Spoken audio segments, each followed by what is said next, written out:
What's going on, everybody? Doing this video from in the Jeep. One, it's a lot quieter. But two, I'm thinking about doing something. I can't decide. I love this Jeep. I really, really love this Jeep. My wife would kill me if I got rid of this Jeep. But there's a side of me that thinks I should sell this and buy like a 4Runner. I don't know. I had a 4Runner. I liked my 4Runner. My subscriber base is Toyota oriented, so I do believe that a 4Runner would do better on the channel, but I don't know if I would like a 4Runner as much as I do my Jeep Wrangler, because I love this Wrangler. Don't get me wrong, I love this Wrangler. I drive this more than anything I own. You can take the tops off easy. I just like it. They've got a real tight turning radius, all kinds of mods you can do to them. But there again, a lot of you all don't like watching or don't watch the Jeep videos. So I've been thinking about selling it. I can't believe I'm doing that. And don't tell my wife until I decide, because she'll kill me. She don't watch very often, so she don't know this. But if she found out I was thinking about doing that, she would probably kill me, because she loves this Jeep probably as much, if not more, than I do. But that's something I've been thinking about doing. But what I want to tell you all about is, while I was looking at 4Runner prices, and I do believe I could sell this Jeep for quite a bit of money. It's paid off, and I believe I could get quite a bit of money out of it, and I could probably get a pretty decent stock, low mileage 4Runner out of it. But while I was looking at prices and stuff like that, which there's not a lot of 4Runners out here right now used. As you all know, the used market has just dwindled away, so it's hard to even find a decent one used. But as I was looking for that, I found a Toyota that we all should have bought.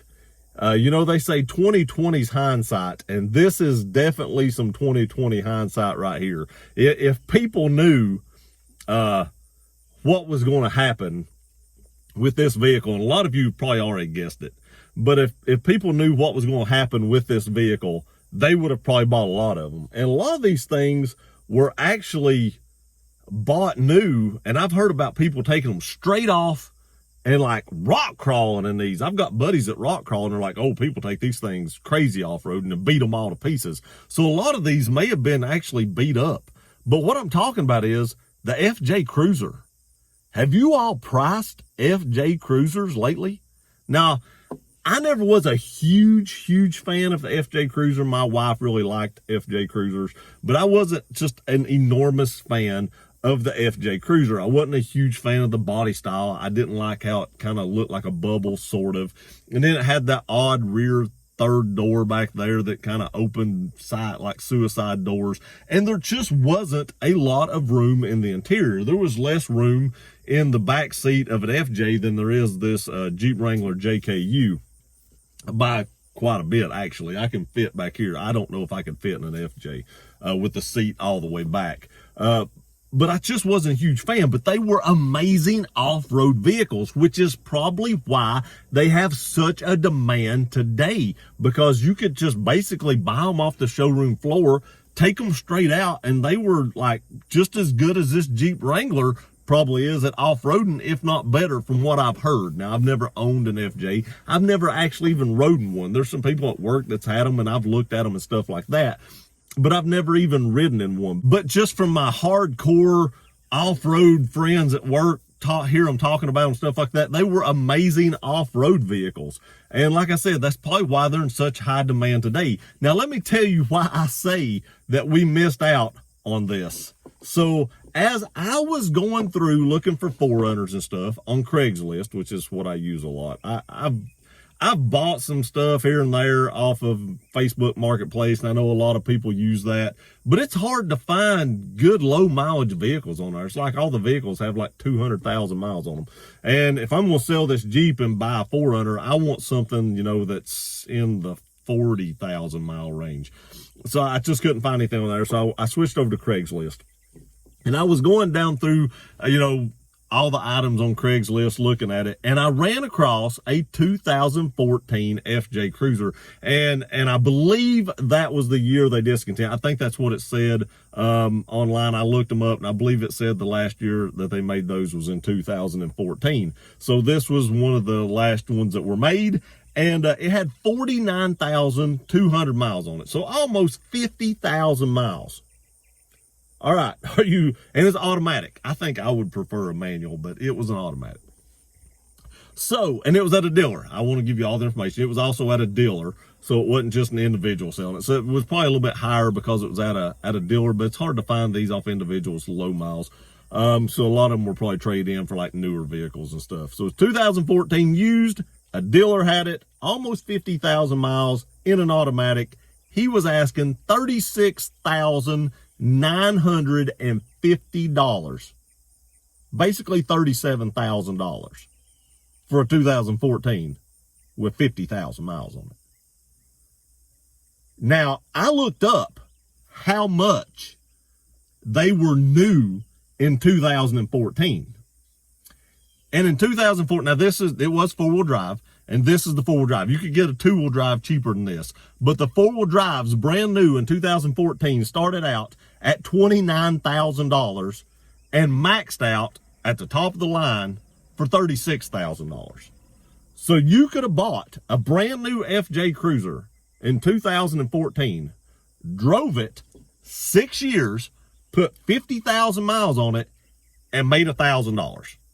Now, yes, you're probably going to be able to talk that dealer down. You know, he's probably not going to get $36,900. But even if you sold it for $34,500 or $35,000, which you probably could in today's times because there's such a high demand for these things with low miles, you've still drove this vehicle for 50,000 miles for 6 years and only lost like $1,000 to $1,500 on it.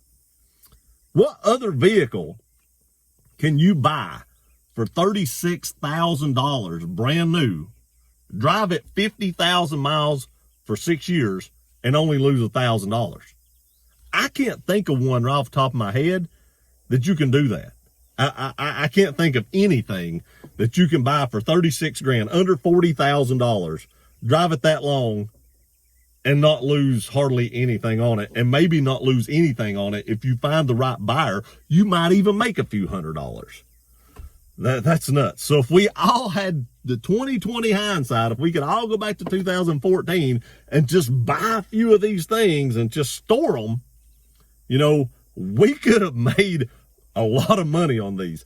I mean, I see, you know, Honda Civic SIs from the 90s going for like $50,000 or $60,000 now. And yes, I mean, if you'd have bought one of them back then for like $22,000, you could have made a ton of money on it if you just didn't drive it. But I also believe if you'd have bought one of these in 2014, now that car is old. You know, the Civic's old. It's had some time to appreciate.